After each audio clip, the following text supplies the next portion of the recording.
makhluk hidup sehingga ke dalam lingkungan hidup oleh kegiatan manusia. Nah, ini penting ya, oleh kegiatan manusia. Jadi kalau yang memasukkan itu bukan manusia, itu tidak termasuk dalam definisi pencemaran. Gitu. Kira-kira ada nggak yang masuk serat ke dalam lingkungan yang tidak dilakukan oleh manusia? Nah, kalau nggak dilakukan manusia oleh siapa gitu? Kira-kira oleh siapa kira-kira? Hewan, Pak. Oleh hewan misalnya. Hewan yang mana kira-kira ya? Contohnya hewan yang mau masukkan itu apa?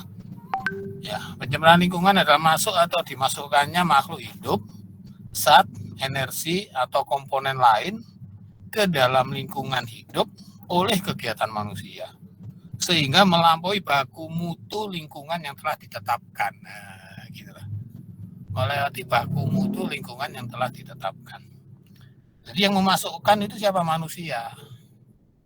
Kalau bukan manusia, tidak didefinisikan sebagai pencemaran lingkungan, tidak didefinisikan nanti sanksi-sanksi hukum. Gitu loh. Contoh adalah kalau saudara ke Tangkuban Perahu. Nah, udah pernah nggak ke Tangkuban Perahu kamu? Hai. Pernah, Siapa Pak. yang pernah ke Pernah, Tangkuban Pak. Perahu? Atau ke Pernah, Bapak. ya ke Bandung Selatan tuh ke Kawah Putih. Nah, ke Kawah Putih pernah nggak? Di daerah Pernah, Pak. mana? Pernah, Bapak. Ciwidey ya. Ciwidey Kawah Putih.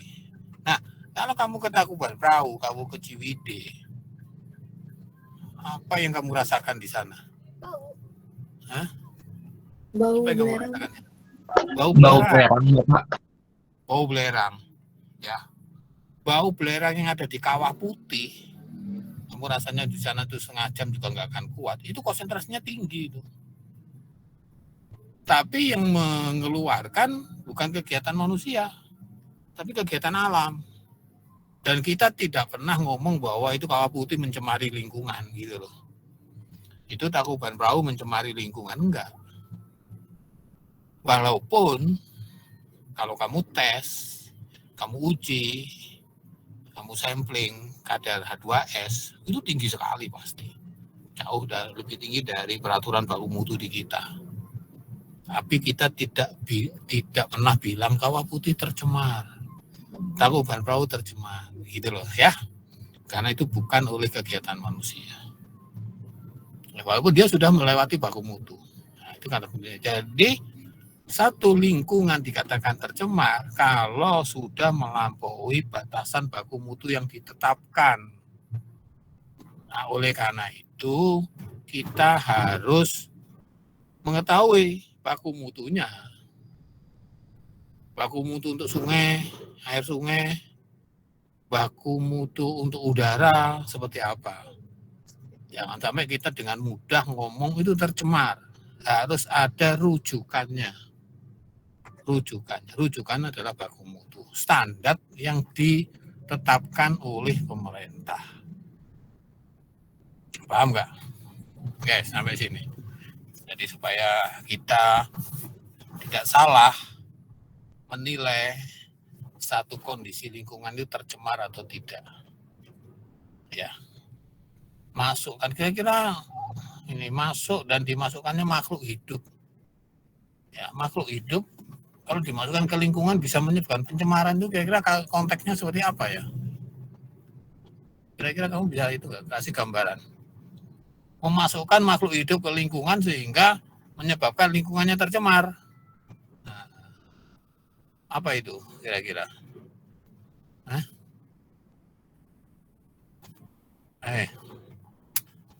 Mana itu? Cep.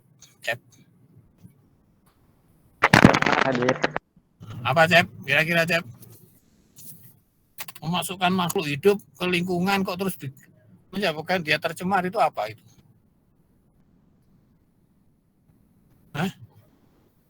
Memasukkan kambing misalnya Kambing masukkan ke pekarangan, pekarangannya tercemar, masa gitu? Aldi, Dik, Hadir, Pak. apa Dik? Mungkin dari limbah ini, Pak.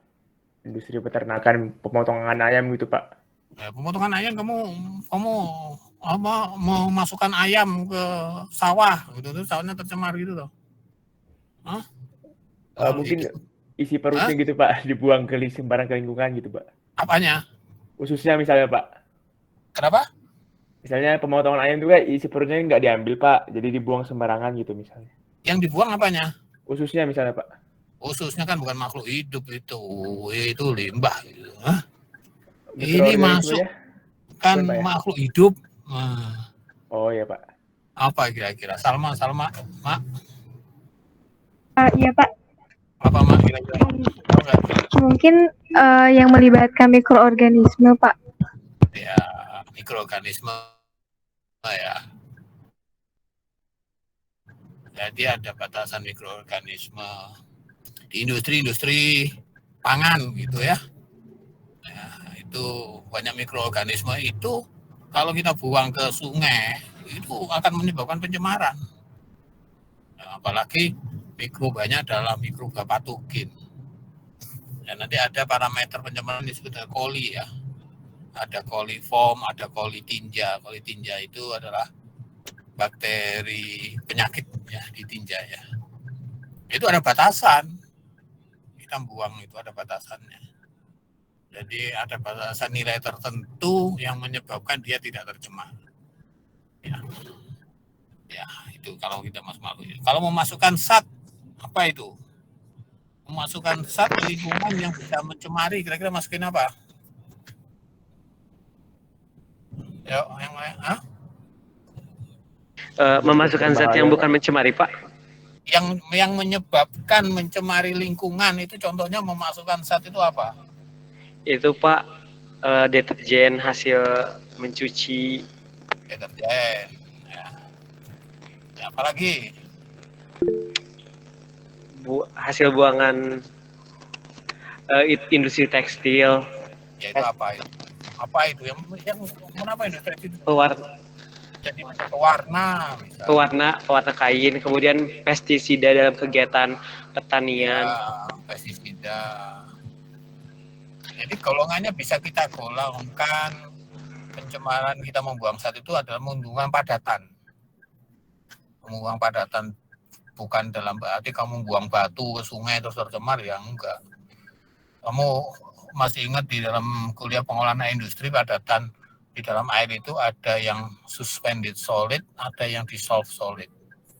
Nah, suspended solid itu kalau limbah kita suspended solidnya tinggi, itu kan padatan zat juga padatan, jadi itu akan mendapat pencemaran ke sungai. Ya, padatan ada logam-logam terlarut, macam-macam lah logam berat terlarut. Maka Hg, Mn, krom, Cd, Fe, nah itu kan kelompok logam-logam terlarut itu diatur batasannya. Ada senyawa-senyawa organik. Ya, ada organik. Ya. Semua organik yang kita kenal misalnya kemarin di modul 1 kamu pasti sudah kenal apa yang disebut makhluk BOD. Ya, itu adalah senyawa organik. Kan kalau kita buang ke sungai itu akan mencemari. Ya. Itu zat ya. Ada organik, ada anorganik, ada logam berat, ada padatan, seperti itulah. Ada gas terlarut, H2S misalnya, amonia misalnya ya. Kalau kita membuang air mengandung gas terlarut seperti amonia, H2S itu juga menyebabkan pencemaran. Ya. Jadi masuknya makhluk hidup tadi contohnya itu, masuknya zat contohnya itu, ada organik, anorganik, logam berat, padatan ya. Bisa dalam bentuk suspended solid ataupun dissolved solid. Ya. Energi. Nah, apa kira-kira contoh memasukkan energi ke dalam lingkungan sehingga lingkungannya tercemar? Nah, apa contohnya kira-kira? Contoh kasusnya. Nah, apa kira-kira contoh kasus? Kita kalau memasukkan energi ke dalam lingkungan, maka lingkungannya berpotensi tercemar. Apa kira-kira? Halo, Aditya, Rosida, hey, ayo, dia tahu hadir, kamu jawab kamu. Apa? Izin menjawab, Pak. Ya, siapa ini? Pencemaran energi kayak polusi, Pak. Hah? Apa? Polusi, Pak. Polusi. Ya, polusi itu kan pencemaran, polusi itu. Iya kan? Ya karena sekarang kalau memasukkan apa energi, contohnya yang bisa menyebabkan tercemar itu apa? Halo? Izin coba menjawab, Pak. Ya. Energi panas termasuk ya Pak, energi panas, Pak? Panas. Energi panas itu contohnya apa kamu? Contohnya apa? Dari uap pabrik bukan, Pak? Dari apa? Uap yang dikeluarkan dari cerobong asap di pabrik. Uap yang cerobong asap di pabrik itu ya memang panas ya, tapi tidak diatur sekarang ini. Karena kan nggak ada orang yang hidup di atas cerobong. Kamu misalnya berdiri di bawah cerobong, ada cerobong di pabrik, nggak akan kerasa panas. Itu nggak diatur di situ. Kendaraan bermotor, Pak. Kendaraan bermotor, nggak. Gas buangnya knalpotnya memang panas. Ya, tapi kamu berdiri jarak 1 meter pun dari mobil, kamu nggak akan merasa kepanasan kan? Jadi nggak diatur itu. Walaupun memang gas buang yang dikeluarkan itu panas, tapi itu tidak diatur. Masih tidak dianggap sebagai sumber pencemaran. Ya, kamu di motor kamu lah. Kamu berdiri, motornya lagi bekerja.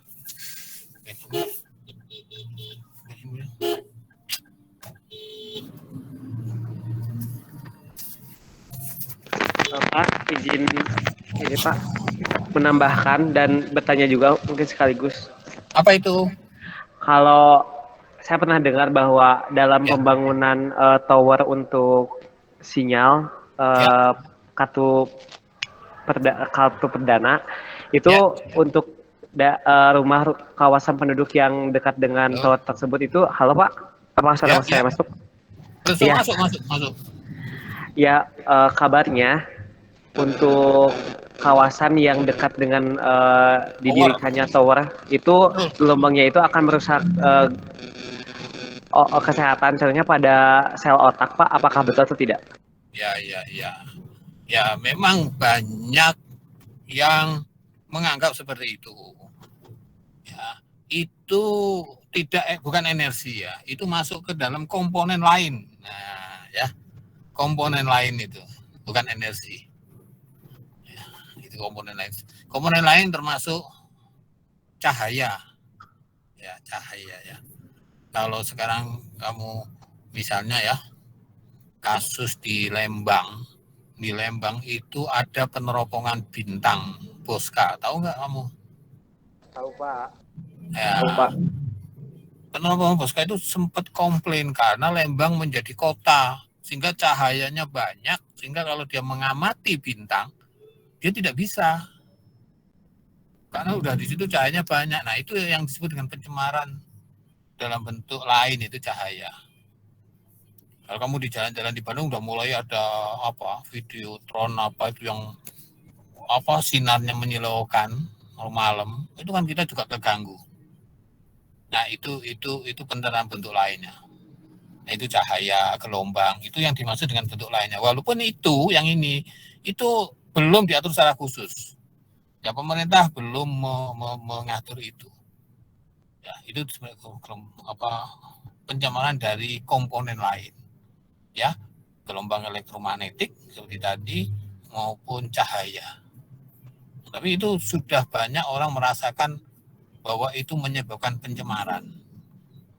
Ya, orang terganggu waktu di lalu lintas, misalnya dia naik motor, naik mobil malam hari, kalau ada cahaya yang terang gitu, dia pasti keganggu. Ya itu ya. Nah, kalau yang tadi energi itu contoh adalah, kamu kan orang teknik kimia, sudah saya ajarin tentang air pendingin, cooling water, ya. Masih ingat nggak di PLTU yang waktu kita bicara tentang cooling tower, ada yang sistem one screw, sistem sekali lewat, ya, air pendingin misalnya di PLTU untuk mendinginkan engine yang suhunya tinggi, ya seperti kalau di mobil adalah radiator gitu. Tapi kalau di pabrik kan sukanya besar sekali.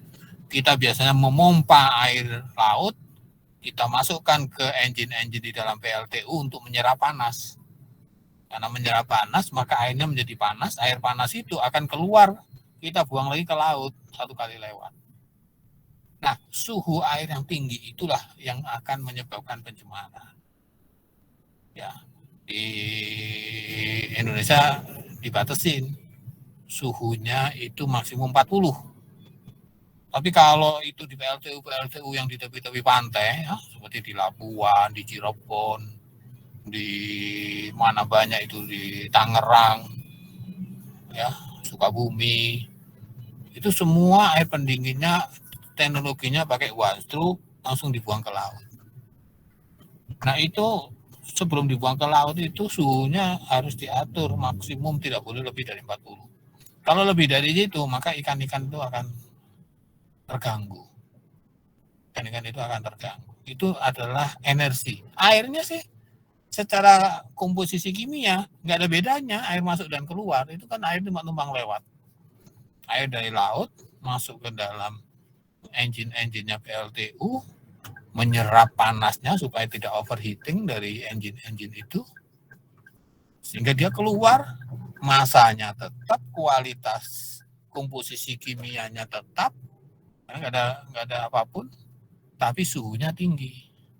Nah itu yang kita sebut dengan membuang energi, membuang air pada suhu tinggi ke lingkungan, itu akan mencemari lingkungan. Gitu. Paham nggak guys? Itu yang disebut dengan pencemaran menurut undang-undang. Masuk dan dimasukkannya zat bisa organik, bisa logam berat, bisa macam-macam.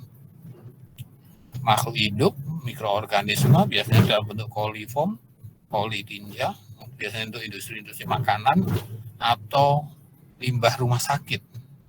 Itu yang biasanya untuk makhluk hidup.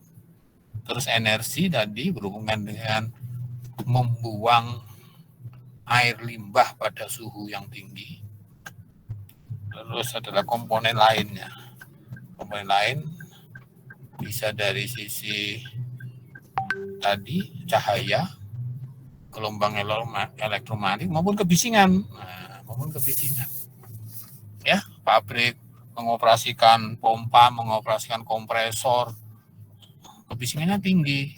Masyarakat yang misalnya jaraknya kurang dari 100 meter, mungkin dia akan keganggu, sehingga kita katakan lingkungannya tercemar. Itu yang diatur di dalam Undang-Undang 32 tahun 2009. Ada pertanyaan sampai sini? Guys? Paham ya kamu? Itulah konteksnya pencemaran yang diatur di negara kita. Ya, ini pendekatan pengelolaan lingkungan ya. Kita membuang limbah itu sejak dari dulu juga buang limbah. Tetapi kenapa kasus-kasus masalah-masalah lingkungan, masalah pencemaran itu baru dibahas, dikaji itu beberapa tahun terakhir, kira-kira 50 tahun terakhir lah. Ya mungkin dari tahun 80-an. 80, 90, 80 ini baru 40 tahun terakhir. Sebelum itu, sebelum tahun 70-an, masalah-masalah lingkungan itu tidak pernah dibahas. Masalah pencemaran lingkungan itu tidak pernah dikaji. Padahal sebelum itu pabrik ada membuang limbah, sudah membuang limbah, gitu loh.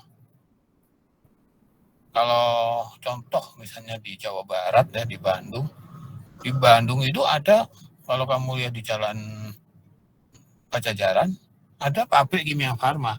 Pabrik kimia farma itu peninggalan Belanda itu. Sudah buang limbah ke Sungai Cikapundung sejak zaman Belanda. Tapi waktu itu orang tidak pernah memasalahkan itu. Tidak pernah memasalahkan itu. Ya, sama juga dari dulu orang juga kegiatan domestiknya penduduk juga membuang limbah.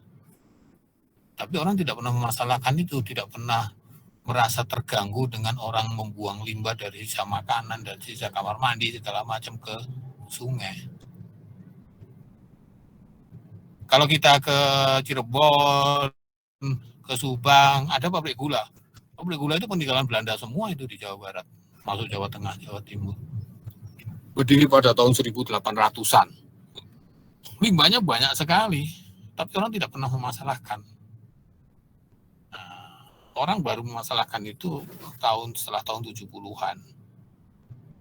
Jadi dulu ada yang kita sebut dengan pendekatan daya dukung lingkungan. Ya apa istilahnya? Carrying capacity-nya dari lingkungan.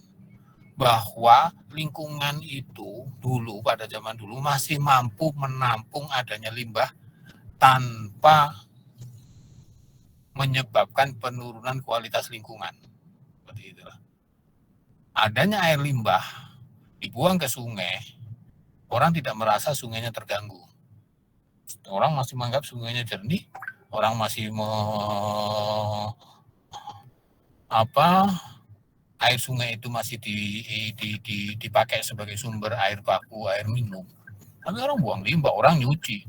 Kalau kamu lihat video-video zaman dulu, orang ya masih nyuci pakaian di Sungai Citarum, di Sungai Ciliwung. Tapi sungainya jernih. Artinya apa? Bahwa lingkungan itu masih mampu menampung adanya limbah. Lingkungan itu mempunyai daya tampung terhadap limbah. Itulah udara, limbah padat gitu ya. Zaman saya kecil dulu di kampung saya itu, kalau buang sampah itu nggak ada seperti sekarang di koordinir di RT masuk ke dalam, enggak. Kita membuat lubang di belakang rumah, misalnya 1x2 kedalaman 2 meter gitu ya. Kita buang sampah di situ. Ya. Mungkin 2 tahun penuh ditutup dengan tanah, kita pindah lagi ke lubang sebelahnya gitu. Seperti itu cara membuang sampah pada sebelum tahun 70-an. Di beberapa daerah itu seperti itu. Ditutup lagi. Nah, dulu nggak ada masalah. Daya dukung lingkungan masih mampu menampung. Jenis limbahnya juga zaman tahun 70 plastik aja jarang. Semua bungkus juga pakai kertas, pakai daun. Semua adalah limbah-limbah organik yang biodegradable. Tidak ada macam-macam kemasan saset, minuman saset yang kemasan banyak gitu. Nggak ada. Sehingga dengan limbah yang ada biodegradable, dengan daya dukung lingkungan yang masih banyak, rumah orang dulu itu luas-luas, sehingga orang bisa namun seperti itu. Nah kalau sekarang di Bandung rumah, orang mau bikin galian untuk sampah, sebelahnya sudah mepet dengan temboknya tetangga. Nggak mungkin. Itu artinya apa? Daya dukung lingkungan kita itu sudah terbatas. Sudah terlampaui. Sehingga sebelum tahun 70-an, semua limbah dibuang tanpa diolah.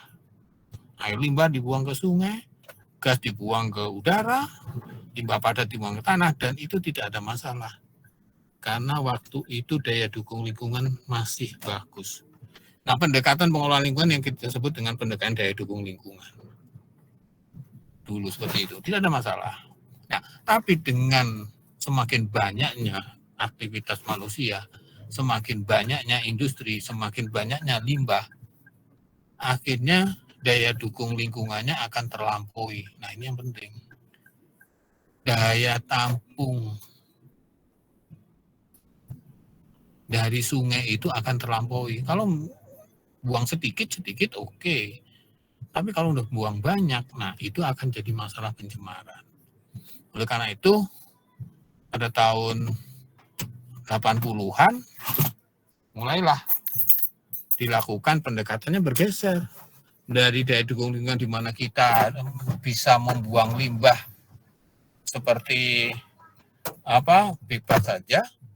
Semakin banyak industrialisasi setelah tahun 70-an, Indonesia juga banyak industri, sehingga kalau kita langsung membuang begitu saja, maka lingkungan tidak akan mampu menampung adanya limbah. Nah, itu ya. Oleh karena itu, maka dibikin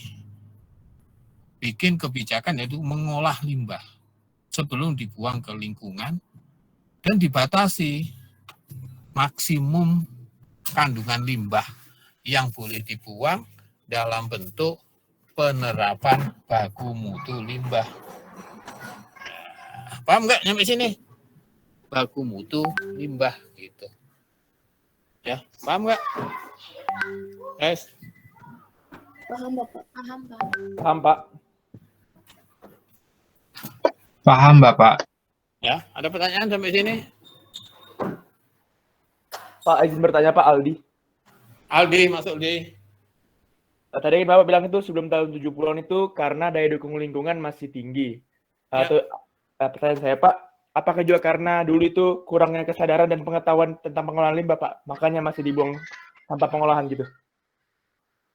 Kalau teknologinya kurang, ya memang iyalah.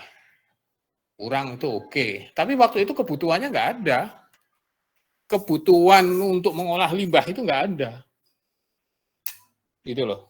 Karena ya itu tadi, nggak ada masalah. Orang tahun 70-an mandi di Sungai Citarum, mandi di Sungai Ciliwung, oke-oke saja. Itu orang menggunakan Sungai Citarum sebagai sumber air bersih untuk makan minum, oke-oke saja. Gitu loh. Nggak ada masalah. Zaman dulu itu. Karena yang limbah yang dibuang nggak banyak. Limbah yang dibuang ya sampai tahun 70-an itulah. Begitu setelah tahun 70-an banyak industri, ya, banyak pemukiman, ya, banyak limbah domestik, itulah terus jadi masalah, gitu loh. Jadi kebutuhan untuk itu nggak ada memang, karena orang merasa bahwa lingkungannya masih bagus. Gitu, Aldi. Yang lain? Baik Pak, terima kasih Pak. Ya, jadi itu dari mulai 70-an kita punya undang-undang itu tahun 82. Undang-undang tentang lingkungan itu tahun 82. Ya. Indonesia itu termasuk negara dengan punya undang-undang lingkungan paling awal di dunia. Tahun 80-an. Nah, cukup antisipatif dulu. Tahun 82 kita sudah punya undang-undang tentang pengelolaan lingkungan hidup. Ya. Setelah tahun 70-an orang banyak merasakan industrialisasi, orang udah banyak meneluh ini ternyata limbah yang dibuang begitu saja akan bermasalah. Sampah yang dibuang ke lingkungan akan bermasalah, orang baru sadar, makalah dibuat peraturan. Itu 82. Peraturannya adalah bagaimana caranya adalah kita mengurangi pengotor yang kita buang ke lingkungan. Misalnya dari industri gula, dari proses BUD-nya mungkin 500 mg per liter. Kalau kualitas limbah seperti itu dibuang ke lingkungan, sungai itu akan tidak mampu mengolah limbah tersebut. Jadi sungai sebenarnya punya kemampuan, cuma kemampuannya ada batasannya. Gitu loh. Nah, 500 mg per liter nggak mampu, akhirnya diatur pemerintah, ditetapkanlah baku mutu limbah. Berapa maksimum kandungan BOD yang boleh dibuang.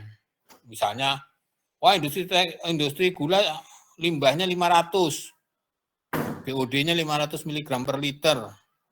Terus dikasihlah satu ketentuan, kamu pabrik gula harus membuang limbah, dibuang ke sungai kalau BUD-nya sudah di bawah 100, maksimum 100. Gitu loh. Itu yang disebut baku mutu limbah.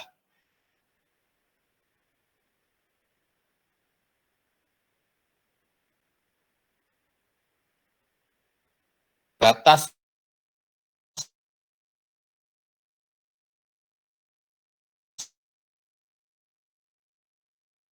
buat instalasi pengolahan air limbah.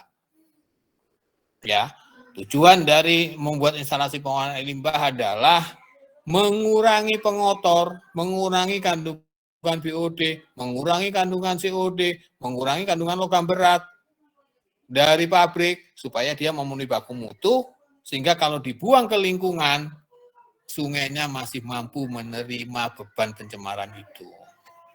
Paham nggak? Nah, pendekatan itu yang kita sebut dengan pendekatan, kalau kamu baca literatur di dalam ilmu-ilmu lingkungan, ada yang kita sebut pendekatan end of pipe. End of pipe, terjemahan harfiahnya si ujung pipa. Tapi pendekatan end of pipe itu adalah pendekatan di mana kita mengolah limbah yang dihasilkan dari industri, kita turunkan sehingga konsentrasinya memenuhi baku mutu limbah sebelum dibuang ke lingkungan. Itu adalah yang kita sebut dengan pendekatan end of pipe. Mengolah limbah, memasang alat dust collector, nanti untuk debu dan segala macam, alat-alat untuk pembersih gas, pencemar, itu semuanya adalah pendekatan end of pipe. Bagaimana kita mengurangi kadar pencemar yang dikeluarkan oleh proses produksi sampai batasan maksimum yang dipersyaratkan oleh peraturan perundangan, yaitu baku mutu limbah, sehingga kalau dibuang ke sungai bebannya tidak banyak sehingga sungainya tidak tercemar. Paham guys?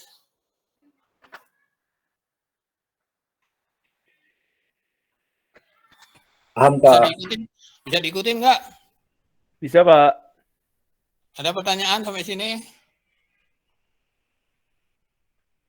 Dapat dipahami, Pak. Ya. Ada yang perlu kita diskusikan?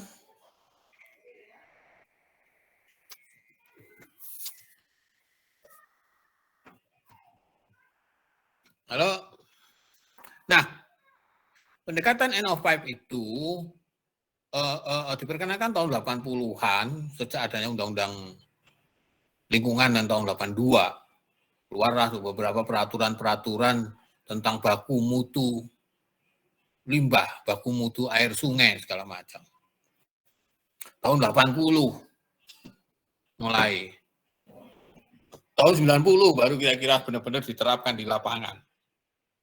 82, 83, 84 itu baru dalam tataran kebijakan, tataran peraturan perundangan. Tahun 90 baru dirasakan industri-industri itu harus dioprak-oprak, harus bikin ipal. Dari mulai tahun 89,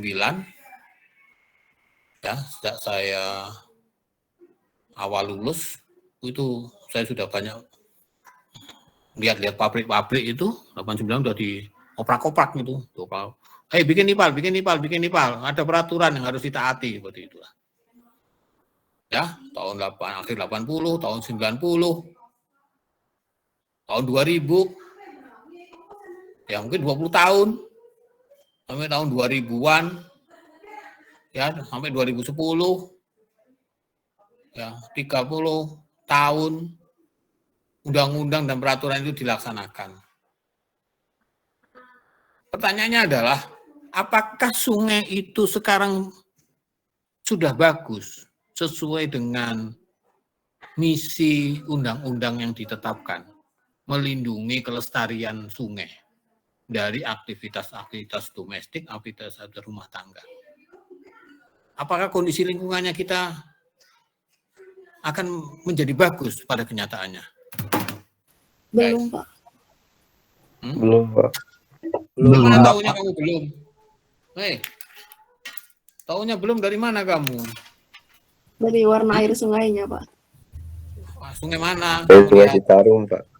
Sungai Citarum. Nah, Sungai Citarum kamu lihat keruh, kamu lihat bau, Kamu kalau di Bekasi, ya, di seputaran Jakarta, Sungai Ciliwung, bau, hitam, kadang-kadang berwarna-warni sesuai dengan kalau lagi kampanye pemilu itu ya, Sungai Citarum itu.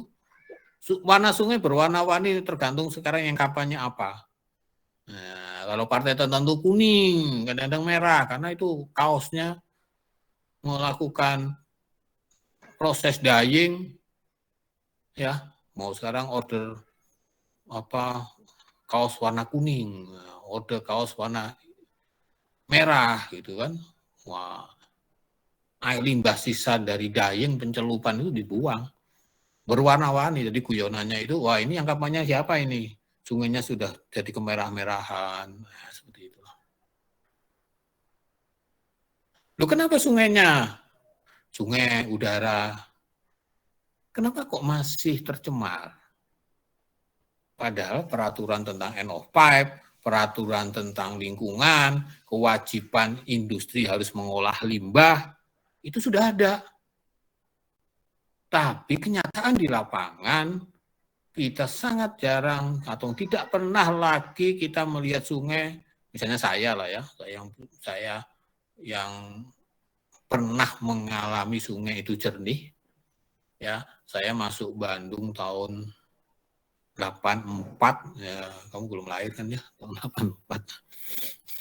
Lalu Bandung saya tahun 84, saya masih melihat kondisi Bandung yang asri, Sungai Cikapundung yang jernih. Gitu. Sekarang tidak bisa saya melihat kondisi lingkungan seperti itu. Padahal peraturan tentang end of pipe, peraturan tentang kewajiban mengolah limbah melalui bangun IPAL, dia harus membuang limbah sesuai dengan baku mutu, itu sudah ditetapkan sejak tahun 80-an. Tapi kenapa kondisi lingkungannya kok tidak berangsur membaik? Gitu. Ada yang bisa berdiskusi tentang ini? Silakan. Izin menjawab, Pak. Ya. Kalau menurut saya itu kembali lagi kepada sumber daya manusianya, Pak.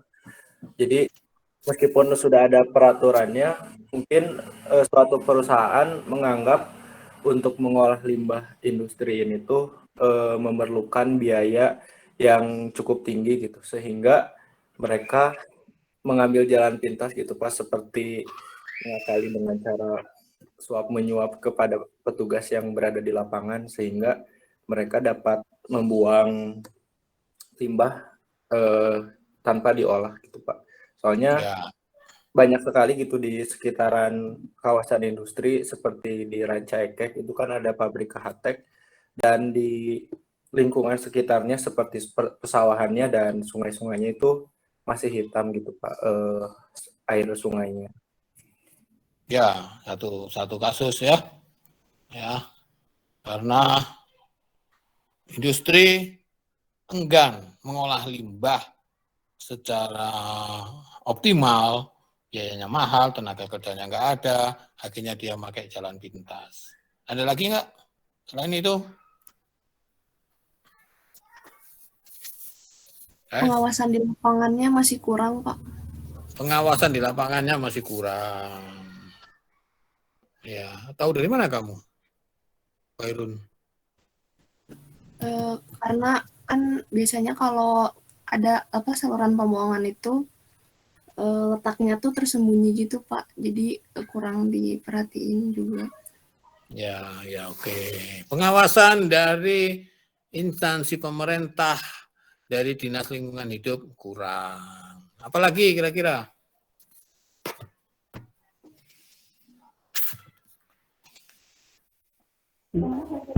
Bapak izin berbicara, Pak.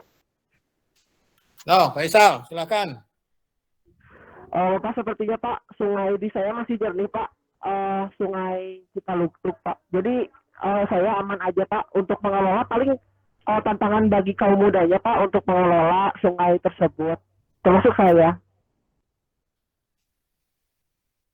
Kamu orang Banjaran loh, Faisal. Citalugtug Banjaran itu. Iya, Pak, Citalugtug Banjaran, tapi saya tuh sedikit atasnya, Pak, di Batu Karutnya. Sebelum pabrik tekstil, sebelum pabrik kertas papirus itu. Betul Pak, sebelum pabrik kertas papirus. Ya. Kalau setelah pabrik kertas papirus, kondisi sungainya kayak apa? Kalau setelah pabrik kertas tersebut, warnanya sudah hitam terus Pak, sering banjir juga gitu Pak. Ya. Nah, ada lagi apa kira-kira? Kenapa masalah-masalah lingkungan sampai sekarang kok masih terjadi? Padahal peraturan perundangan, padahal aturan baku mutu, padahal aturan membangun IPAL itu sudah jelas tertera di peraturan perundangan. Nah, ada lagi nggak? Pak, Izin menjawab, Pak. Nah, siapa ini gantian ini? Siapa yang mau menjawab duluan? Zahra dulu, Pak. Oke.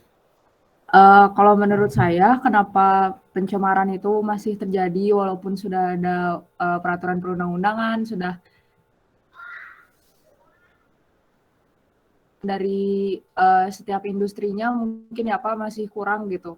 Karena mungkin mereka masih mikirnya masih antara untung dan rugi gitu Bu. Mereka nggak mikir kalau misalnya mereka melakukan pencemaran tersebut tuh bisa jadi bumerang buat mereka juga gitu Pak. Ya. Kesadaran industri lemah gitu ya.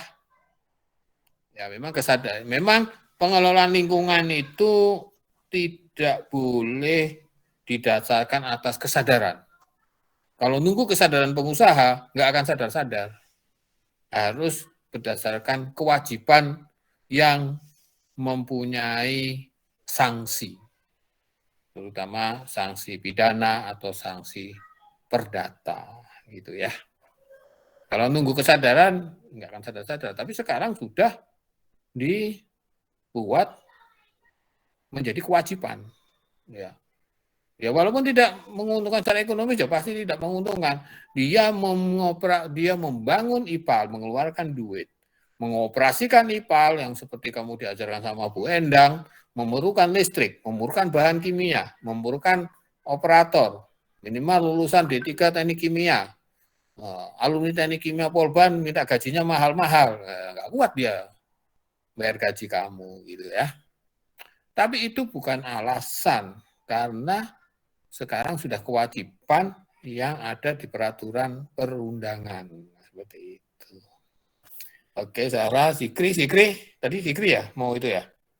Iya Pak, mau ini Pak, mau menceritakan Sungai Citarum Pak. Sungai Citarum kenapa?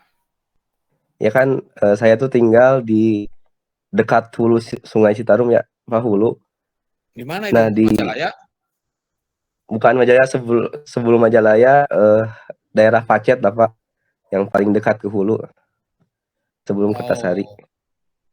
Sebelum nah, itu gitu, ya, Pak. kilometer 0 itu ya?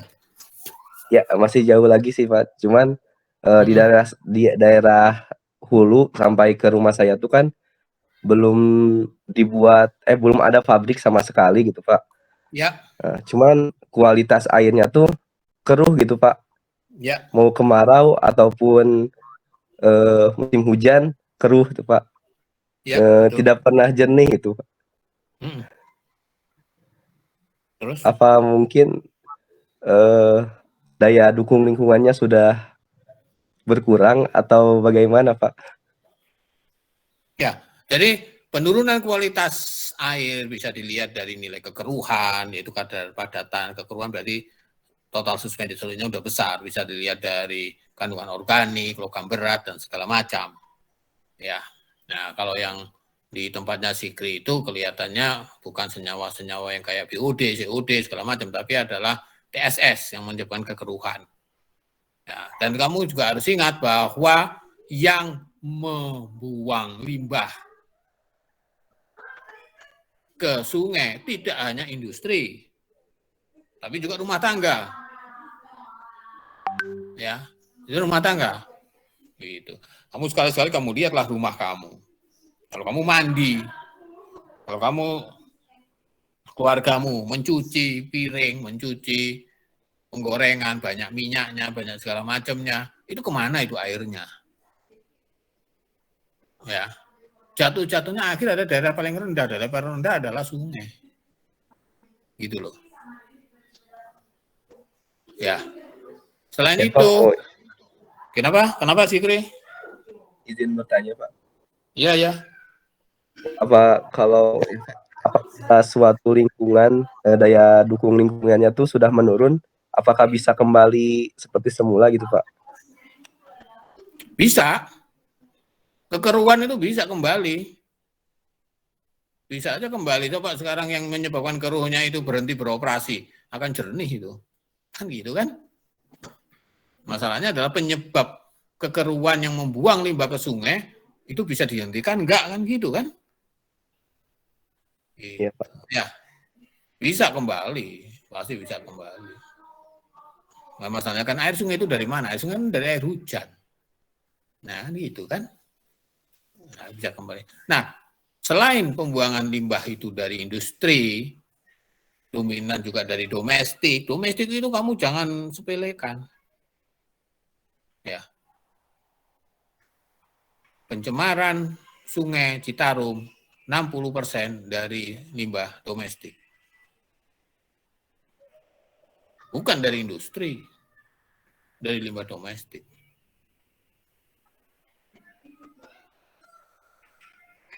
Orang-orang yang tinggal di sekitaran sungai, kamu lihat yang kemarin saya cerita itu, kamu lihatlah seputaran sungai, kamu lewat jembatan, kamu coba berhenti, kamu lihat di jembatan arah ke sungai, banyak itu paralon-paralon. Apakah air yang dibuang dari rumah-rumah lewat paralon melalui IPAL? Ya enggak, mana ada IPAL. Kamu membuang, kamu lihat kamu sekarang makan yang berkuah-kuah gitu. Kamu buang ke tempat cucian itu, apa kamu olah dulu? Seperti yang Ibu Endang ajarkan, pakai oil catcher. Oh, misalnya, pakai bar screen. Seperti itu. Limbahnya nggak banyak, dikit-dikit, tapi penduduknya jutaan. Belum lagi masih banyak penduduk Bandung yang tidak menggunakan septic tank. Kalau kamu BAB di kloset yang orang-orang rumah di tepi sungai itu masuk semua ke sungai. Coba kamu lihat itu. Maka dulu pernah ada surat kabar luar negeri, saya lupa bagaimana, yang menjuluki bendungan Saguling adalah septic tank terbesar di dunia. Dulu pernah geger gitu. Septic tank terbesar di dunia. Karena banyak limbah tinja dari BAB kita, penduduk Bandung Raya, membuang itu ke selokan, jatuh-jatuhnya nanti ke Sungai Citarum, dan nanti ujung-ujungnya ada ke Bendungan Saguling. Nah, itu yang harus kita sadari, gitulah. Masalah pencemaran bukan masalah industri. Masalah pencemaran itu adalah masalah kita. Gitulah. Kadang-kadang kita itu melihatnya orang luar aja, itu pabrik itu mencemari, ini mencemari. Kita nggak sadar bahwa kita juga bagian dari permasalahan. Gitulah. Selain pencemaran dari industri, selain pencemaran dari pemukiman, dari pertanian juga ada pencemaran. Kalau kamu yang tadi, siapa tadi? Sikri ya, di daerah Pacet, di daerah atas sana, sampai ke arah Kamojang sana, orang udah membuka lahan untuk pertanian, yang tadinya hutan. Tanahnya terbuka. Kalau kena hujan, air hujan itu akan membawa partikel tanah masuk ke sungai. Akhirnya sungainya keruh. Itu karena ada proses erosi. Ada proses terbawanya butiran-butiran tanah ke air hujan yang jatuh di situ, dan dia melintas dan jatuh ke sungai. Artinya sungainya keruh. Seperti itu loh. Tapi kalau di atas, daerah atas itu semuanya hutannya masih bagus, dijamin pasti sungainya jernih. Hujan yang jatuh kena pohon, kena kecepatan hujan itu tinggi loh ya. Kalau kamu lihat kecepatan hujan dari awan sampai ke titik bumi itu tinggi. akan menggerus tanah. Tapi kalau itu lewat hutan, dia akan nabrak pohon, nabrak ranting, bla bla, sehingga nyampe ke tanah itu kecepatannya rendah. Masih banyak rumput, masih banyak akar. Airnya banyak terserap daripada yang melimpas, sehingga nggak membawa pengotor butiran-butiran padatan, sehingga airnya jadi keruh. Tapi kalau itu dijadikan ladang sayur, seperti di atas di daerah Cipare, Pacet, ya di Kamojang sana, permasalahan yang banyak kita hadapi, ya kebun-kebun sayur gitu yang semusim 3 bulan 4 bulan panen, air hujan masuk menggerus lapisan tanah, sebagian berapa persen akan terbawa melintas dan itu jatuh ke sungai dalam bentuk air keruh, dan itu yang menyebabkan sungai di situ keruh. Ya, Sikri, paham nggak? Yang lain? Paham, Pak. Ada pertanyaan?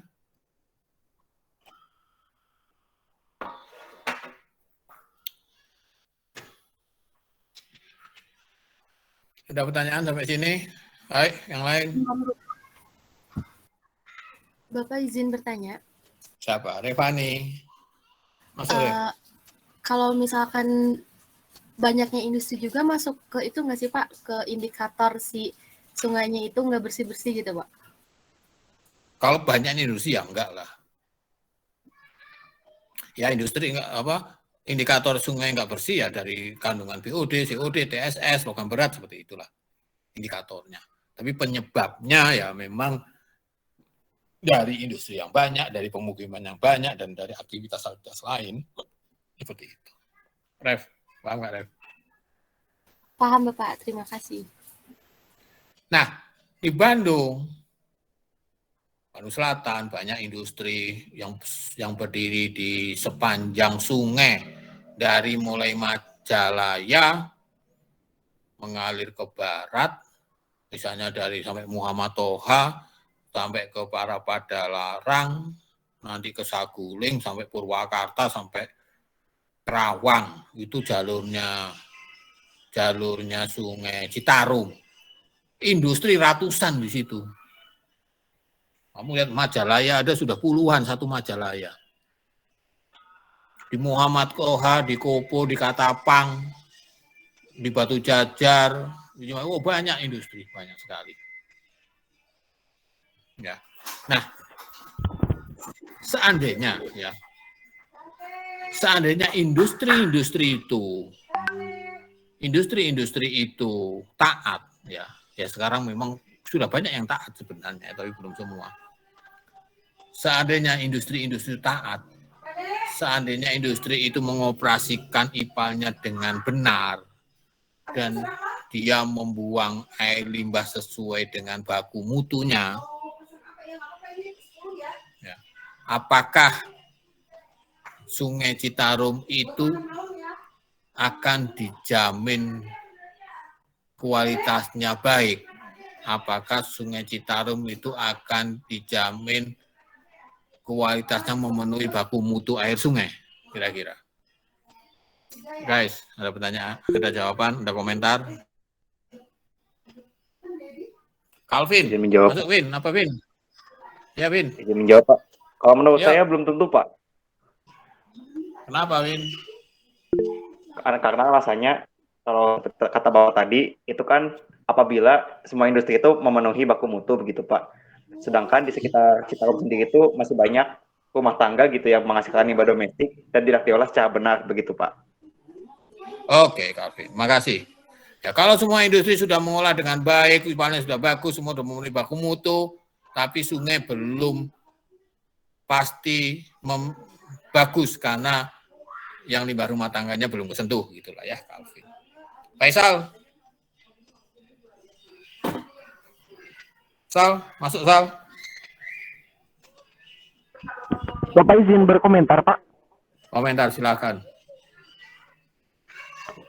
Mungkin Pak sekarang hambatan tantangan kita untuk mengembalikan lingkungan agar asli kembali itu ini Pak ada tantangan dari bidang politiknya gitu Pak. Saya lihat gitu ya, apalagi sekarang gitu, di mana politik itu merajai seluruh aspek-aspek termasuk lingkungan gitu Pak. Ya, Seperti itu politik yang Pak. mana? Kalau kayak kemarin Pak ada statement dari Menteri Lingkungan Hidup, katanya pembangunan di era Jokowi itu tidak boleh dikaitkan dengan deforestasi hutan. Itu Pak statement yang menurut saya sih ditumpangi sama politik ataupun kepentingan gitu Pak. Jadi tantangan pengelolaan lingkungan tuh banyak sekali ya Pak. Gitu Pak. Itu aja sih. Kalau menurut Bapak gimana Pak? Ya. Jadi ya pilihlah politik yang pro lingkungan, kan gitu kan? Ya, pilihlah politik yang pro lingkungan. Nah ya, yang pasti ya, kalau kita konteksnya ke air limbah gitu ya, konteksnya air limbah yang kita bicarakan konteksnya ke Citarum, ada kemauan politik yang besar untuk memperbaiki kualitas Sungai Citarum. Ya, kemauan politik itu dalam bentuk program, dalam bentuk kebijakan. Kalau kamu ngikutin berita-berita itu, maka ada program yang kita sebut dengan Citarum Harum. Program itu diinisiasi oleh kabinet dan sekarang dikomandai langsung oleh siapa? Menko Invest, Pak Luhut. Tentara turun tangan. Jadi intinya Sungai Citarum itu sudah dari mulai tahun 80, udah puluhan tahun nggak beres-beres. Akhirnya tentara turun tangan. Ya, Pangdam turun tangan di lapangan itu, sekarang tentara turun tangan. Targetnya bagaimana Sungai Citarum itu bersih. Itu politik itu. Kebijakan politik yang bagus. Ya mungkin adalah politik yang nggak bagus, yang nggak apa. Tapi ini ada kebijakan politik yang bagus. Kalau kamu di kilometer 0, ya udah dibangun kan, itu yang dulu waktu itu diresmikan sama Pak Jokowi yang di kilometer 0 Citarum itu, di atas itu kita sudah punya program bagaimana caranya Sungai Citarum itu bagus. Pabrik-pabrik itu sekarang dimonitor bukan oleh instansi pemerintah dalam bentuk dinas lingkungan hidup, tapi oleh tentara. Oleh tentara, makanya bagus. Itu salah satu politik yang bagus kalau kamu tahu. Ya, sampai sekarang masih. Jadi sebenarnya Sungai Citarum itu kalau kita bandingkan 3 tahun terakhir itu membaik. Ya. Bapak masih jelek, masih iyalah. Cuma bandingkan dengan 10 tahun yang lalu lebih jelek lagi. Bau Sungai Citarum itu kalau kamu lewat jembatan Muhammad Toha, jembatan Kopo, kalau kemarau itu bukan sungai itu saluran limbah. Saking pekatnya dulu gitu. Tapi sekarang udah relatif bagus, walaupun masih di atas baku mutu. Masih di atas baku mutu. Ya, misal ya. Nah, saya kembali lagi ke tadi. Kalau katakanlah Sungai Citarum, misalnya industri semua taat, rumah tangga juga semua taat. Nah, sekarang supaya tadi siapa tadi? Jangan lupa karena dari rumah tangga Pak, kalau industrinya sudah taat, rumah tangga Pak yang menyebabkan. Nah, sekarang kalau semua industri yang di Majalaya, industri mana yang ratusan industri sepanjang Sungai Citarum itu taat semua memenuhi baku mutu. Rumah tangga semua juga pemerintah akan ngolah, semua di rumah diolah. Sehingga memenuhi baku mutu sebelum dibuang ke Sungai Citarum. Apakah kondisi Sungai Citarum itu akan memenuhi baku mutunya? Gitu. Aldi atau Rosida? Aldi Pak, izin menjawab. Menurut saya bisa Pak, tapi memang butuh waktu yang lama karena si lingkungannya udah terlanjur rusak gitu Pak. Sudah Pak. Oke Aldi, makasih. Tapi habis tadi siapa tadi? Rasidah Pak. Rosida, masuk Ros. Iya Bapak, tadi sama kayak Aldi, kalau bisa aja Pak untuk kembali pulih ke kondisi sungai di contohnya Sungai Citarum, cuman emang pasti butuh waktu yang lama karena kondisi tercemarnya Sungai Citarum juga kan ini udah berlangsung lama. Oke.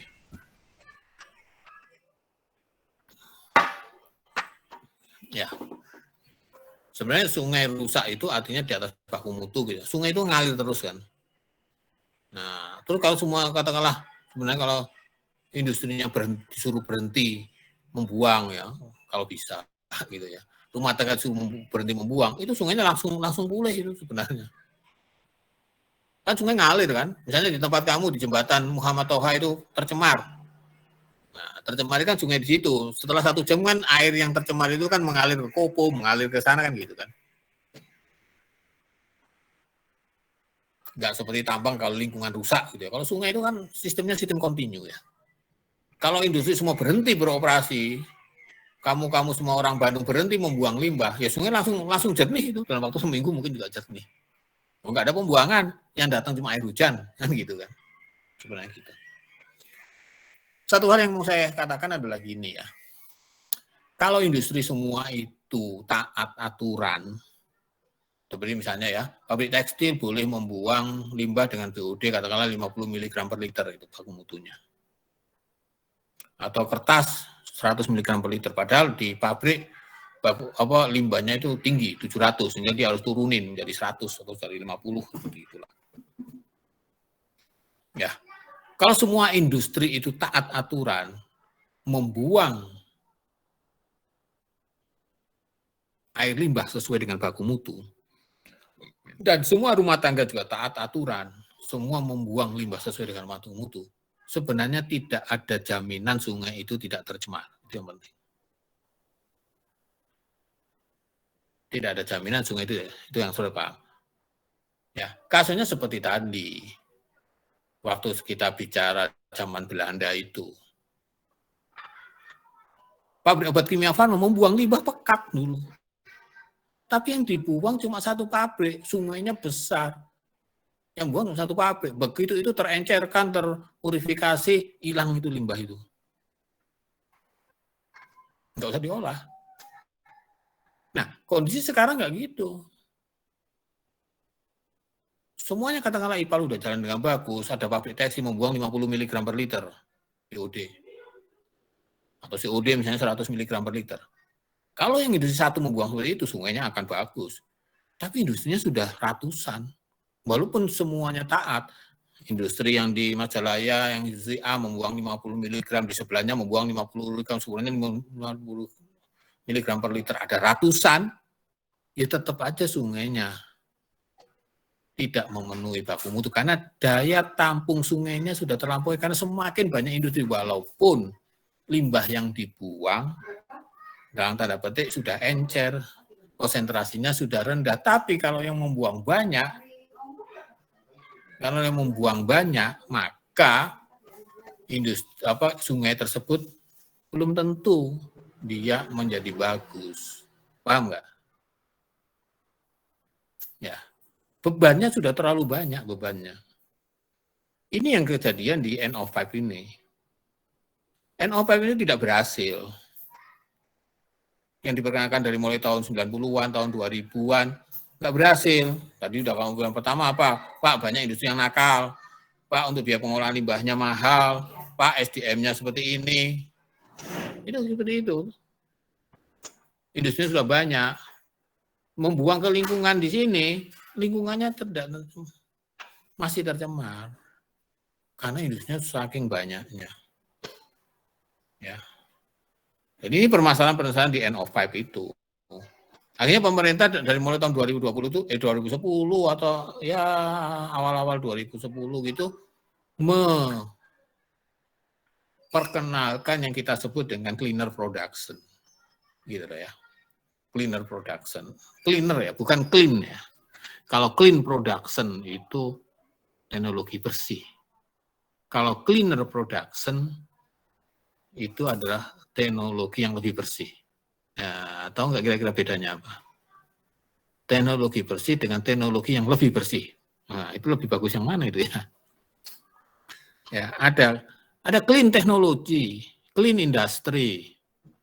Ya, ada cleaner industry, ada cleaner teknologi. Tahu nggak kira-kira bedanya di mana?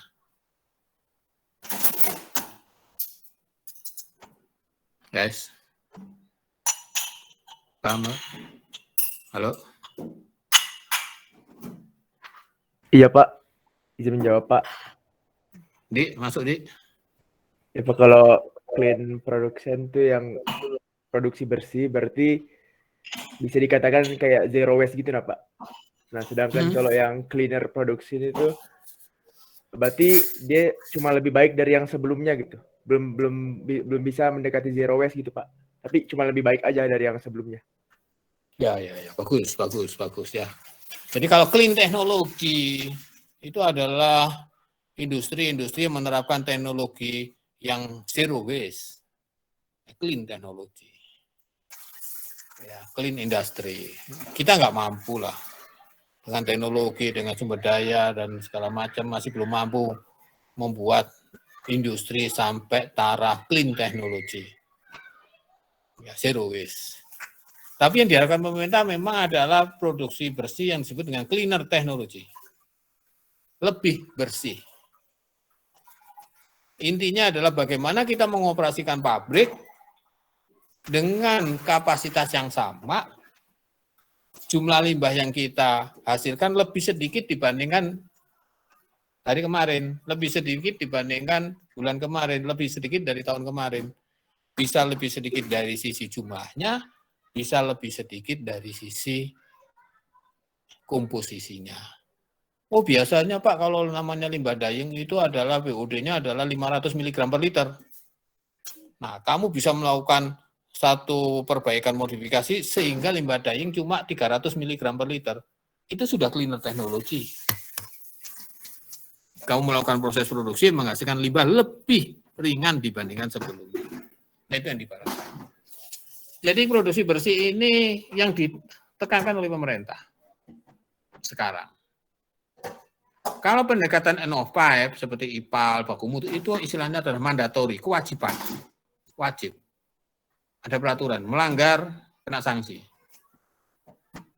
Kamu melanggar itu kena perdata, denda, dan segala macam. Ya, ini pendekatan ini. Tapi pendekatan ini nggak efektif. Seperti kita cerita bertahun-tahun tetap itu. Tapi bukan berarti pendekatan ini gagal, enggak. Pemerintah tetap melakukan pendekatan NO5. Terbukti bahwa peraturan-peraturan tetap mewajibkan industri untuk mengolah limbah. Tetap dia harus memantau limbahnya untuk memastikan bahwa limbahnya itu sesuai dengan baku mutu limbah. Ini tetap. Tapi pemerintah mendorong, melengkapi supaya kelemahan-kelemahan yang ada di pendekatan NO5 itu bisa disempurnakan dengan pendekatan cleaner production.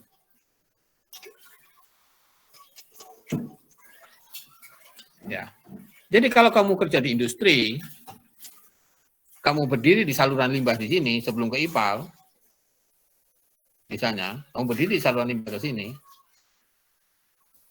yang saya harapkan dari alumni-alumni di teknik kimia itu adalah kalau kamu di industri, kamu lihat limbah seperti itu, kamu jangan berpikiran bagaimana saya ngolah limbah. Wah, ada peraturan baku mutu, saya harus ngolah limbah ini. Bagaimana saya merancang, bagaimana saya mengoperasikan IPAL sesuai baku mutu. Jangan ke situ dulu. Gitu. Prioritas pertama, kamu sebagai orang yang tahu, kamu yang diajarin tentang proses produksi, kamu yang diajari tentang bagaimana jalannya satu peralatan, bagaimana limbah itu yang harusnya keluar, seperti itu. Ya, kamu diajarin di dalam ini. Orang teknik kimia diajarin mengoperasikan pabrik. Tapi memang tidak menutup kemungkinan bahwa orang teknik kimia akan bekerja juga di bidang-bidang lingkungan, di bidang-bidang IPAL, dan segala macam. Nah, kalau sebagai orang teknik kimia, kamu berdiri saluran di sini, di pabrik, ada limbah yang dikeluarkan oleh pabrik, memang sudah hal yang bagus bahwa kamu punya pikiran limbah ini nggak boleh langsung dibuang ke sungai loh. Kita harus olah di IPAL, memenuhi sekian sehingga memenuhi baku mutu. Itu udah bagus lah. Tapi akan lebih bagus lagi sebagai orang teknik kimia kamu harus berpikiran, loh, kenapa limbah ini muncul? Kenapa sebanyak ini? Kenapa sepekat ini? Dari proses apa? Apa memang harus keluar limbah itu? Itu adalah pertanyaan-pertanyaan yang diharapkan muncul. Ya, jadi kamu semacam pasrah saja. Oh, ini ada limbah, limbahnya sekian, debitnya 100 meter kubik per hari, BOD-nya sekian, harus kita olah ya. Nah, bukan seperti itu yang kita harapkan dari cleaner production. Jadi kalau ada limbah muncul, kita harus berpikiran, dari mana limbah itu? Memang harus sebanyak itu? Memang harus sepekat itu? Apa nggak mungkin dikurangi? Nah, itu adalah pertanyaan-pertanyaan orang untuk menuju ke arah pendekatan cleaner production. Sehingga dengan pertanyaan-pertanyaan seperti itu, kalau kamu memahami tentang proses, kamu bisa mengurangi. Wah, ternyata ini dari keran yang bocor. Nah, sederhananya gitulah. Keran bocor kena lantainya itu banyak serbuk NaOH sehingga dia terkontaminasi, sehingga jadi limbah misalnya. Nah, itu kan sesuatu yang nggak harus terjadi. Begitu keran itu kamu matikan, kamu perbaiki, itu nggak jadi limbah. Paham nggak maksud saya? Paham, Itu Pak. dekatan yang kita bilang cleaner production. Apakah limbah ini bisa kita reuse? Itu benar. Apakah limbah itu bisa kita recycle? Apakah limbah itu bisa kita recovery? Tujuannya apa? Bagaimana kita selalu berusaha mengurangi bangkitan limbah. Tentunya untuk kapasitas produksi yang sama ya. Jangan, wah Pak, kita sekarang pro lingkungan, kita kurangi limbah. Gimana caranya? Produksinya dikurangi. Oh ya jangan gitu, bangkrutlah pabrikmu kalau gitu. Untuk kapasitas produksi yang sama, kamu harus berpikir bagaimana limbah itu sekecil mungkin. Nah, pendekatan cleaner production ini kebanyakan ini adalah bidangnya teknik kimia. Teknik lingkungan nggak bisa masuk di sini karena ini adalah urusan di dalam pabrik. Meminimalisir limbah, mengurangi jumlah bangkitan limbah, itu benar-benar itu adalah tupoksinya, itu adalah kerjanya orang teknik kimia. Kalau di end of pipe treatment, kamu kalau di lapangan, kamu di tempat kerja, kamu bisa kolaborasi sama orang teknik lingkungan karena dua-duanya belajar tentang ini. Bagaimana mengolah limbah, apa yang diajarkan Bu Endang kemarin, koagulasi, flokulasi, aerasi, lumpur aktif, bla bla bla. Itu diajarin juga nih, bagaimana mengolah limbah supaya memenuhi peraturan perundangan yang ada. Teknik kimia diajarin, teknik lingkungan diajarin. Tapi kalau mau masuk ke dalam pabrik, mau masuk pendekatan cleaner production, bagaimana kita mengopaskan pabrik, bagaimana mengefisiensikan pabrik, ini orang teknik lingkungan nggak bisa. Nah, kamulah yang harusnya berperan banyak di sini. Disinilah orang-orang teknik kimia berperan. Paham nggak kamu di sini? Paham, Bapak. Paham, Pak.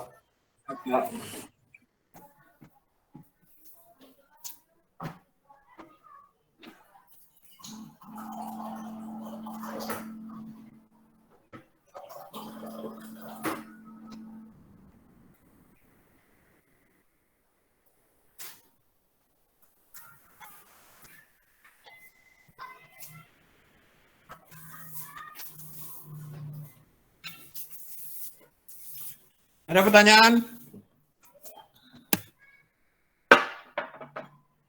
Pak, izin bertanya, Pak. Masuk Di. Tapi mungkin pertanyaan terdengar lucu, Pak. Sedikit lucu gitu, Pak. Nah, iya, saya ketawa lah nanti. Siap, Pak. Terima kasih, Pak. Mana, Di? Misalnya gitu, Pak. Kami sebagai lulusan teknik kimia gitu, sudah berada dalam satu perusahaan, kerja di satu perusahaan. Dan kita tuh sudah memiliki pemikiran yang seperti Bapak bilang tadi, gitu. Jadi pendekatan produksi bersihnya itu sudah ada lah dalam pikiran kami, sehingga bisa disebut sebagai idealisme baru untuk kita gitu. Tapi saat di perusahaan misalnya, kita mau menjalankan idealisme kita gitu, tapi lingkungan perusahaan itu nggak mendukung gitu, Pak. Apakah kita harus keluar dari perusahaan tersebut, Pak, atau gimana? Oke, terima kasih. Jadi, pendekatan cleaner production, pendekatan kalau bagaimana kamu reuse, bagaimana kamu recycle, bagaimana kamu recovery, itu memang butuh pemikiran, butuh keberanian, dan butuh investasi. Butuh investasi. Nah, Pak ngeluarin duit. Nah, tapi kalau kamu melakukan reuse, kamu melakukan recycle, atau melakukan recovery, kamu akan melakukan penghematan. Kalau kamu ada misalnya dari satu saluran proses ini kok airnya nggak begitu kotor sih, kenapa harus dicampur di limbah? Sudah saya pasang aja filter, setelah saya filter saya daur ulang. Kalau kamu daur ulang, berarti konsumsi air bakunya kan berkurang. Distribusi air berkurang. Nah, nanti kamu biasanya bisa mengira berapa investasi untuk proses recycle kamu masang alat filter. 1 kali masang, katakanlah 10 juta. Ya, tapi dengan saya masang recycle itu, ya, saya akan menghemat air. Berapa per bulan saya hemat air? Jangan-jangan setelah 1 tahun, udah balik modal itu. Tahun kedua, tinggal untungnya. Nah, itu tantangannya. Jadi tidak gratisan. Pasti ada investasi. Nah, itu yang perlu dikemukakan ke manajemen di perusahaan. Bagaimana kamu mempresentasikan ide kamu, teknologi kamu, apa konsekuensinya, apa benefitnya, presentasikan di sesuatu lingkungan yang mudah dengan, itu pasti akan diterima biasanya. Di banyak kasus sekarang ya, Aldi dan yang lain-lainnya. Kamu misalnya ngobrol dengan kakak kelas kamu yang sudah di pabrik, itu sekarang itu kejadian yang kayak Aldi itu, yang dikhawatirkan Aldi itu, mungkin sangat jarang lah. Walaupun ada lah ya, tapi sangat jarang. Itu industri besar, misalnya kayak Indorama, industri pabrik elektrokimia, pabrik petrokimia segala macam. Itu sekarang itu ya sudah ngetren ya. Setiap unit itu dikasih beban. Bagaimana mengefisiensikan satu proses. Gitu. Itu berlomba setiap unit dan itu dilombakan. Biasanya setelah 17 Agustus nanti dikasih pemenangnya bagian mana, unit gudang, misalnya mampu melakukan penghematan ini sehingga losses bahan bakunya berkurang, semuanya ke arah efisiensi. Itu di beberapa pabrik sekarang gitu, malah didorong. Karena apa? Produksi bersih itu kata kuncinya adalah efisiensi bahan baku, efisiensi air, efisiensi listrik segala macam. Kalau bahan bakunya lebih efisien, listriknya lebih efisien, pasti limbahnya akan jadi kecil. Karena pada dasarnya adanya air limbah itu menunjukkan ketidakefisiensian proses. Itu yang penting kamu harus pahami. Ya, adanya air limbah menunjukkan ketidakefisiensian proses. Oleh karena itu air limbah selalu ada, karena tidak adalah efisiensi proses 100%. Tapi bagaimana kita meningkatkan efisiensi itu? Ya, bagaimana kita meningkatkan efisiensi? Seperti saya cerita, kamu yang kemarin misalnya air dari air misalnya waktu di PAI, ya, air boiler dikasih steam digunakan untuk pemanasan, kondensat digabung lagi, dimasukkan lagi ke water tank, dipanasin lagi. Itu siklus tertutup, itu siklus ideal. Pada kenyataannya, katakanlah kamu contoh aja kalau kamu di pilot plant kita, ya ada steam, ada air baku masuk seperti ya bentuk sederhana lah, tapi seperti yang kita pelajari di PAI, air diolah, ada softener segala macam masuk boiler, jadi steam digunakan untuk proses kamu leaching, proses kamu distilasi, itu terus jadi kondensat. Kamu tahu di pilot plant diapakan kondensat? Dibuang 100%. Tidak dikembalikan, itu kan jadi limbah. Nah, itu contoh yang jelek. Jadi pilot plant juga harus memberi contoh yang jelek supaya kamu tidak melakukan di laboratorium di pabrik. Ya. Tapi kalau di pabrik kondensat, kalau kamu lihat kalau nanti di pilot plant didistilasi, dievaporasi, di leaching, kondensat itu kamu telusuri itu dibuang itu. Harusnya kondensat itu dikembalikan lagi ke tangki, akhirnya limbahnya kan nggak ada. Paham ya? Itu salah satu contoh, ya, salah satu contoh sumber limbah itu adalah dari sisa kondensat, belum dari yang lain-lain banyak. Nah, itulah di bagian-bagian di industri itu selalu berlomba mengefisiensikan proses, bagaimana menghemat bahan baku, bagaimana menghemat air. Menghemat air artinya apa? Berarti yang jadi air limbah jadi sedikit kan gitu. Itu sekarang itu. Kenapa industri mau mendorong itu? Nah, pemerintah dalam menerapkan produksi bersih ini memang tidak jadi kewajiban. Istilahnya adalah voluntary. Ya, sukarela. Nggak ada kewajiban untuk produksi bersih dari pemerintah. Tapi kalau end of pipe treatment, ini wajib. Kamu harus mengolah limbah sesuai dengan mutu, wajib. Tapi kalau yang di dalam pabrik ini, pemerintah terserah kamu lah, kamu ngikut. Karena kalau kamu laksanakan produksi bersih, sebenarnya kamu untung, kata orang itu. Pemerintah gitu. Jadi itu voluntary aja. Tapi pemerintah ngasih apresiasi. Ya, kalau kamu tahu tentang proper ya, penghargaan lingkungan. Ya, orang yang industri yang melakukan produksi bersih dikasih propernya jadi hijau atau propernya jadi tingkatan yang paling tinggi adalah emas. Itu ada penghargaan tertinggi dari pemerintah pada dunia usaha yang melaksanakan pengelolaan lingkungan dengan baik. Bisa istilahnya kalau di KL ada beyond comply. Beyond comply itu artinya apa? Ketaatannya lebih dari yang dipersyaratkan. Gitu, beyond comply. Makanya dikasih bonus. Yang dapat emas, dipanggillah ke istana presiden, disalami sama presiden. Oh, itu suatu penghargaan. Pabriknya jadi terkenal. Kalau ngomong pabriknya terbuka, harga sahamnya jadi naik. Tapi begitu pabrik itu misalnya KL ngasih warna merah, bahwa dia tidak comply terhadap peraturan, bahwa dia melanggar aturan, kalau itu perusahaan publik, sahamnya akan turun. Seperti itu.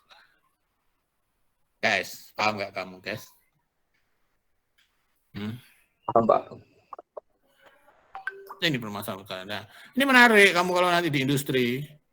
Ya, saya yang itu yang ada masalah RPL itu Dila itu juga cerita gitu yang di PLTU di Cikarang itu. Dia selalu didorong setiap unit bagaimana mengefisiensikan. Jadi kalau mau menghasilkan bahan baku, mau menghasilkan chemical, menghasilkan air, ujung-ujungnya nanti limbahnya akan jadi kecil. Ujung-ujungnya akan seperti itu. Jadi itu yang saya harapkan dari saudara sebagai orang yang belajar tentang proses, juga belajar tentang lingkungan, belajar tentang IPAL. Ya, sudut pandangnya harus berbeda dengan disiplin ilmu teknik lingkungan. Kalau teknik lingkungan itu ada limbah, oh iya ada limbah, oke tugas saya mengolah. Nah gitu. Kalau kamu ada limbah, jangan dulu diolah. Kenapa ini? Wah itu Pak, dari cooling tower, dari ini, harusnya blodan-blodan itu nggak usah sebanyak itu. Wah, kamu bisa melakukan modifikasi, oh harusnya gini-gini. Akhirnya misalnya boiler blodonnya, maksudnya di PAI itu ada sumber-sumber limbah yang kemarin saya kasih warna merah-merah. Kenapa blodonnya kok sehari 3 kali? Berarti kan blodon jadi limbah. Kalau kamu bisa modifikasi, kamu bisa menjalankan proses sehingga blodon boilernya sehari cuma sekali, kamu sudah menghemat 60% dari sumber air limbah boiler. Oh, itu sudah signifikan. Gitu loh. Itu yang saya harapkan kamu orang yang belajar tentang proses, kamu orang yang belajar tentang lingkungan, kamu integrasikan seperti itu. Kamu tahu tentang limbah. Kamu belajar tentang bagaimana limbah itu terjadi. Satu contoh ya, kamu pernah belajar tentang industri petrokimia kayak pupuk Ujang, industri pupuk urea. Pernah belajar itu kan? Ya, pernah belajar kan itu di pengelolaan industri, di proses industri kimia atau apa itu ada kan? Iya Pak. Proses flusid. Unit terakhir adalah Preling Tower, pembutiran. Membenti pupuk yang kamu lihat di lapangan, di pasaran itu butiran. Ada Preling Tower dari atas gitu ya, dispraykan dari atas, cairan, pekat, cairan urea pekat, terus dari bawah dihembuskan udara dingin, sehingga nanti akan jadi butiran. Nanti di bawah ada storage-nya. Nah, kalau kamu masuk ke Preling Tower yang besar itu, di bawah itu, ada banyak ceceran butiran pupuk urea yang tidak masuk ke dalam kantong-kantong semen itu, termasuk di unit-unit packaging, ya pengemasan yang di kantong-kantong itu. Ada ceceran-ceceran itu. Operator yang tidak banyak pemahaman tentang lingkungan segala macam, dia ingin menjalankan kewajibannya dengan cepat, dengan mudah. butiran-butiran yang ada di lantai di dalam area drilling tower itu, dia semprot itu pakai air, supaya cepat, karena kamu ganti shift, lantai kerja harus clean, dia semprot pakai air, langsung cepat bersih itu, ya, menyemprot, kamu kebayang ya, nyemprot dengan semprotan panjang untuk membersihkan lantai kerja dari butiran-butiran urea itu, cepat bersih, 10 menit bersih, nggak nyampe. Misalnya dia akan di-save gitu ya, lantai kerja harus bersih. Nah, tapi apa yang terjadi? Berarti kamu akan membangkitkan limbah air yang sebanyak itu terkontaminasi dengan butiran-butiran urea masuk ke selokan. Selokan terus kemana? Ke IPAL. Nah, kalau si operator ini sebagai operator produksi, dia kan nggak peduli dengan IPAL, yang penting kerjaan dia selesai. Tapi secara tidak sadar bahwa dia menghasilkan air limbah yang terkontaminasi urea, padahal seharusnya itu tidak boleh terjadi. Kalau si operator itu mau agak sedikit repot, ya, dia dengan disapu atau apa, tapi tidak pakai cairan, dikumpulkan menjadi limbah padat yang sudah terpisahkan, kan akhirnya nggak akan keluar air limbah dari unit itu. Beban IPAL-nya nggak akan banyak, kurangi dari situlah, misalnya sampai 5 meter kubik kan lumayan. Itulah contoh-contoh kecil, contoh-contoh operasional yang seharusnya tidak keluar limbah, tapi karena kita menjalankan satu proses produksi yang nggak benar, maka itu akan jadi limbah.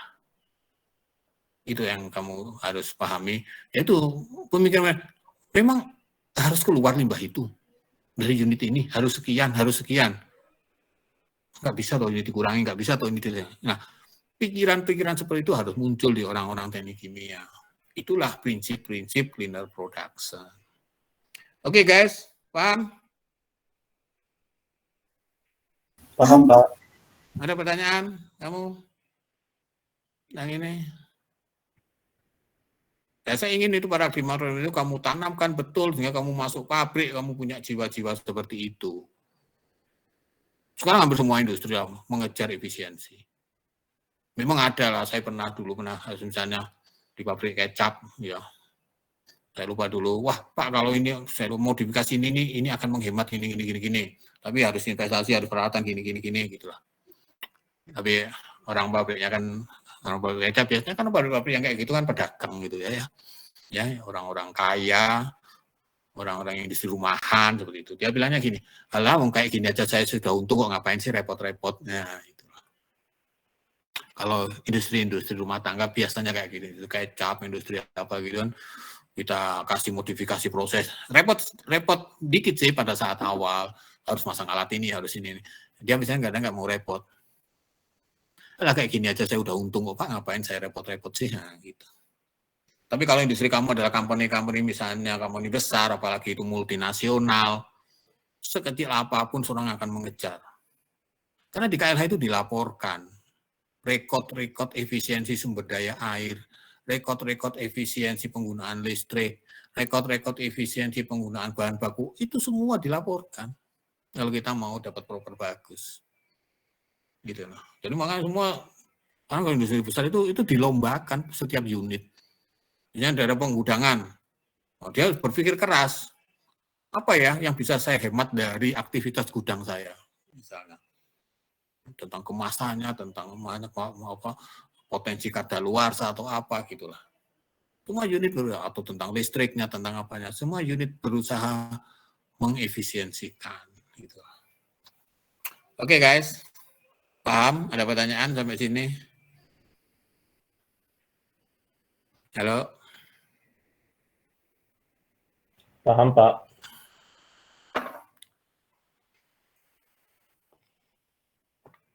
Oke, sementara sampai sini ya. Terima kasih.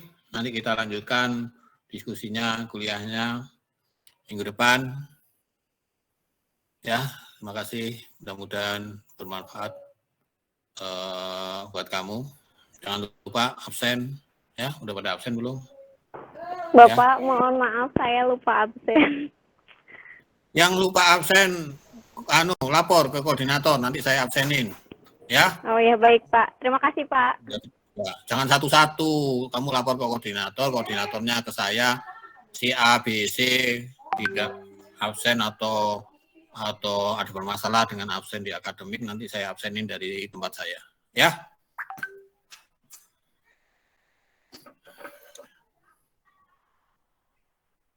Oke, terima kasih sampai. Baik, Pak. Sekian dulu. Terima kasih.